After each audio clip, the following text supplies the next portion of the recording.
Hello everyone. बहुत दिन के बाद अपना वीडियो बना रही हूँ मैं, जिसमें मैं आप लोगों के साथ अब हाफ ईयरली की रिवीजन के रिगार्डिंग रिलेटेड क्वेश्चन शेयर करने वाली हूँ। तो बेटा जी, फर्स्ट क्वेश्चन जो हमारे पास है, in a given figure M is a mid point of the side. Figure तो बनी नहीं हुई, तो सबसे पहले हम फिगर ही ड्रॉ कर लेते हैं। ठीक है जी, यहाँ पे हम ड्रॉ करते हैं फिगर।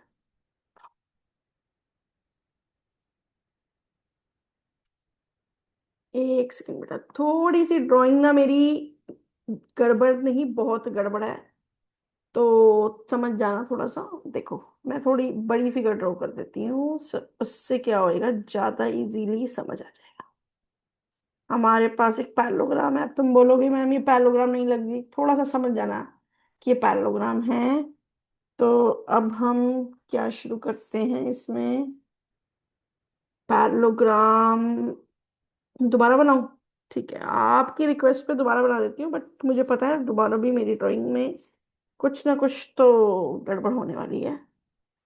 चलो, ये है हमारा पैरेललोग्राम। अब क्वाइट बट यहाँ हम लिखेंगे ए बी सी डी। यहाँ से हम एक लाइन ड्रॉ करेंगे जो सी डी का मिड पॉइंट को पास करती हुई एडी को एक्सपैंड करती हुई ई पे जाके मिल जाएगी। और यहां से हम ए सी को, यही लाइन जो है, एल पे इंटरसेक्ट करेगी। ठीक है, तो हमको लिखा हुआ है A B C D is a parallelogram. हमें पता है A B C D parallelogram है, हमने बना लिया। ठीक है, एम जो है, M is mid point of बेटा जी, अगर आप कभी भूल भी जाओ ना, तो जो पॉइंट्स आपके स्टेटमेंट में गिवन होते हैं ना, पहले वो लिख दिया करो। उससे क्या हो जाएगा, आपका वन गिवन में आपका 1 मार्क तो बन जाएगा इज अ पैरेललोग्राम। ठीक है, अब उसके बाद एम इसका मिड पॉइंट है। उसके बाद हमें क्या बोला गया है जी, टू प्रूव करना है E L is equals to B. कभी भी बोर्ड एग्जाम में बिल्कुल ब्लैंक पेपर छोड़ के नहीं आना है। आपको ऐसा लगे कि आपको गिवन और ट्रू प्रूव ही पता है, तो एटलीस्ट वो लिख दो, you get half marks. Zero से तो आधा ही बड़ा है ना। ठीक है ना, तो जीरो नंबर लेने से बेटर है कि हाफ मार्क्स गेन करते हैं। हाफ मार्क्स गेन करने के लिए हम लोग गिवन और टू प्रूफ तो लिखना स्टार्ट करते हैं ना पहले। बेटा, सम को समझने से पहले सम में क्या गिवन है और क्या प्रूफ करना है, क्या फाइंड आउट करना है, वो चीजें हमें पता होनी बहुत जरूरी है। ठीक है, तो सबसे पहले उसी को फाइंड आउट करते हैं, उसी को देखते हैं। उसके बाद अब हमारे पास आ गया ई एल। देखो ई एल, अब क्योंकि ये ट्रायंगल का क्वेश्चन है, ठीक है, सबसे पहले ये समझो कि ये ट्रायंगल का क्वेश्चन है। तो आपको ये चेक करना है कि ये ईएल साइड और बीएल साइड कौन सी दो ट्रायंगल्स का पार्ट बन रही है। ठीक है, उसके अंदर सिमिलैरिटी तो प्रूफ करनी ही करनी है। उन दो ट्रायंगल के अंदर जिसमें ईएल और बीएल आ रहा है, उसमें सिमिलैरिटी प्रूफ करनी है इस क्वेश्चन के अकॉर्डिंग। ठीक है, तो फॉर दैट, यहां तक आने के लिए क्या मुझे उससे पहले भी कुछ करना पड़ेगा? तो देख लेते हैं क्या क्या करना पड़ेगा। तो हम लोग स्टार्ट करेंगे इस क्वेश्चन को। We will start this question in triangle. In triangle, ये मेरा प्रूफ है बेटा। इन ट्रायंगल हम लोगों ने स्टार्ट किया किया बी एम सी। ठीक है, बी एम सी, ये in triangle B M C and triangle E M D. ठीक है, ये ट्रायंगल लिया, इसके अंदर ये एंगल और ये एंगल और ये एंगल। ठीक है, ये एंगल और ये एंगल। ठीक है, कौन कौन से एंगल बन रहे हैं मैंने उसको मार्किंग कर दी। तो सबसे पहले अगर हम इसकी बात करें, हमें पता है M C, M C is equals to M D है। क्यों जी? Because M is mid point of C D है। ये तो बहुत इजी है। उसके बाद ये angle one is equals to angle two हो जाएगा। Angle one is equals to angle two हो गया। Vertically opposite angles. ठीक है। तो नेक्स्ट हमारे पास क्या आ गया? एंगल, अगर मैं ये कंप्लीट, दिस कंप्लीट एंगल, ये सी और डी, ये वाला पार्ट, इसको हम 4 कंसिडर करते हैं। Angle 3 is equals to angle 4। क्या लिखेंगे हम इसके अंदर? इसके अंदर हम सीधा लिखेंगे, क्या लिखेंगे बेटा जी? इसके अंदर हम लिखेंगे ऑल्टरनेट, ऑल्टरनेट इंटीरियर एंगल्स। अब आप मुझसे पूछोगे कि मैम ये ऑल्टरनेट इंटीरियर एंगल कैसे हुए? तो बेटा याद रखो, यहाँ पे ए डी और बी सी दोनों ही लाइन हमें पैरेलल बोली गई हैं, और ये जब हम इसको ज्वाइन कर रहे हैं तो ये एक ट्रांसवर्सल है। ठीक है। ट्रांसवर्सल होने की वजह से ये एंगल और ये angle, they are forming a Z. चाहे उल्टा जेड बनाए या सीधा जेड बनाए, तो ये जो दो एंगल्स होते हैं, ये ऑल्टरनेट एंगल्स बोलते हैं। जेड नहीं, जी बोलते हैं ना आजकल। आप, हम लोग ने जब सीखा था हम जेड बोलते थे। ठीक है। तो bye angle side angle, angle side angle का मतलब पता है ना? एंगल साइड एंगल मतलब दो angle included side. Included side का मतलब है, हमने ये एंगल लिया और ये एंगल लिया, ये एंगल लिया, इसके बीच में ये वाली साइड और ये वाली साइड आ रही है, तो हमने लिखा क्राइटेरिया ऑफ कॉन्करेंस। क्या हो गया हमारा? Triangle B M C is equals to triangle, sorry, congruent to triangle E M D आ गया। इजी। अगर ये दोनों कॉन्करेंस आ गए तो नेक्स्ट स्टेप हमें पता है B C is equals to E D हो जाएगा by CPCT। Everybody is knows. Yes. And BC is equals to AD, ये भी हमको पता है। क्यों? Opposite sides of parallelogram. ठीक है ना बेटा? अब ये भी हमारा क्लियर हो गया, तो हम इसको ले लेते हैं 1, इसको ले लेते हैं 2। अब हम इसको आगे चलते हैं। हम लिखेंगे adding 1 and 2, BC plus BC is equals to ED plus AD। BC is equals to BC, ये क्या हमारा बन गया बेटा? ED। ED क्या था? ये पार्ट, और AD पार्ट को ज्वाइन करके हमारे पास क्या आ गया? AE। BC अपॉन AE, मैंने इसको इधर किया और यहां आ गया 1/2। अब आप बोलोगे कि मैम आपने हमें बोला था कि 2BL is equals to EL proof करना है, right? If I am not wrong, यही प्रूफ करना है। पर आपने कहीं से भी ये चीज प्रूफ करी ही नहीं। ठीक है। आपने हमें ये बोला था कि मैम हम ये दो, वो दो ट्रायंगल्स कैरी करेंगे जिसके अंदर EL और BL इंक्लूड होगा, बिल्कुल करेक्ट।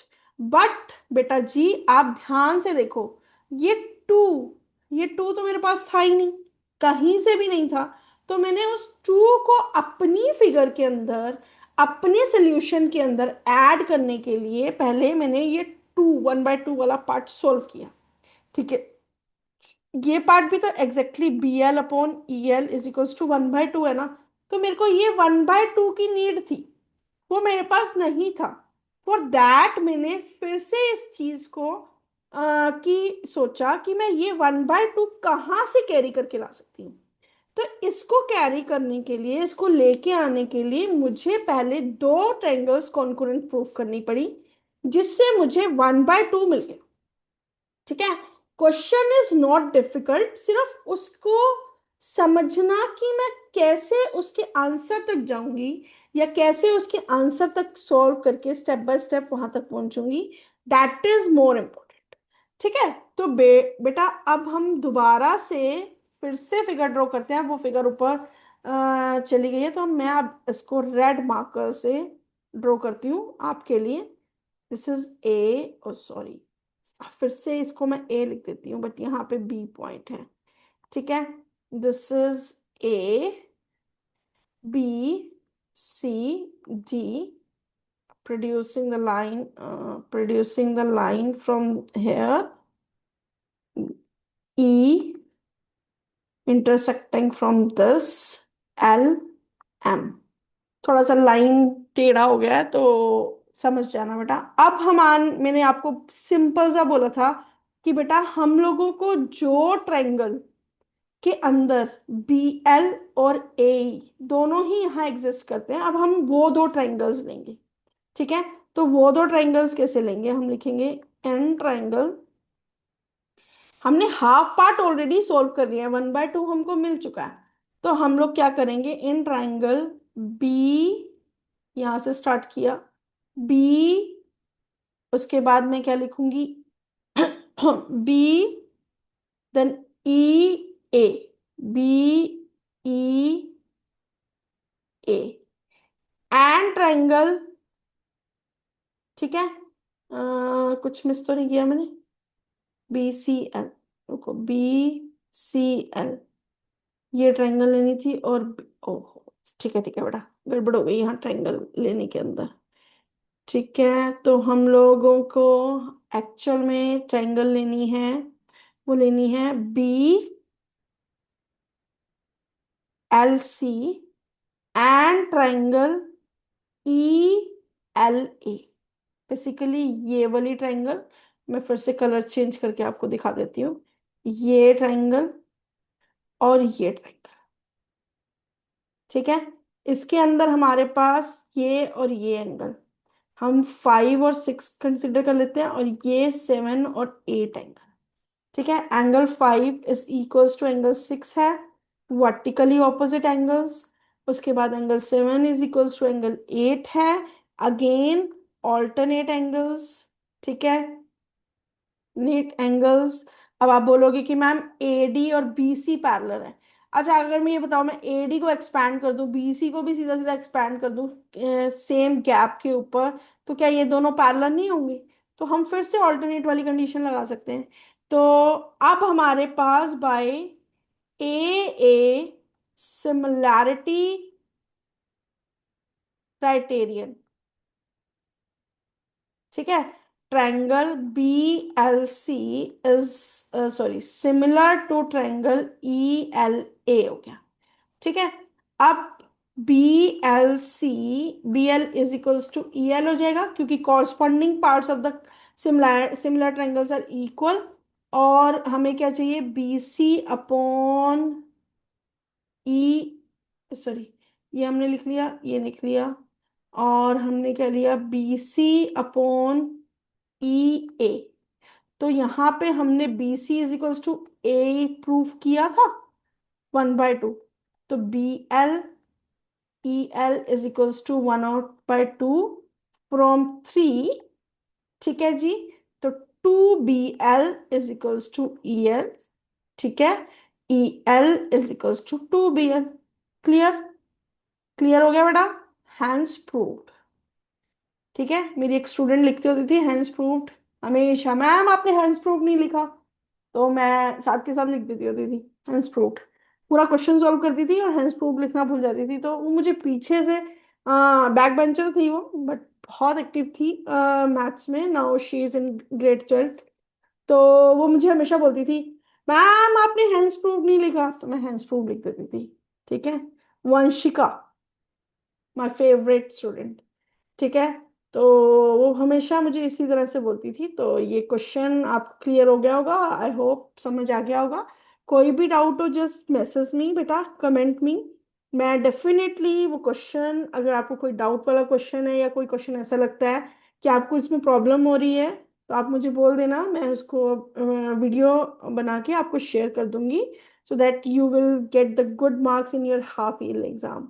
नाउ प्लीज फोकस, जिसके अंदर हमारे पास trigonometry, application of trigonometry, no doubt first 8 chapters तो आई थिंक हर स्कूल वाले देने वाले हैं। ठीक है, किसी ने 10 चैप्टर्स दे दिए तो भी बड़ी बात नहीं है, तो prepare well so that you will score good in your exam. All the best, take care, God bless you all.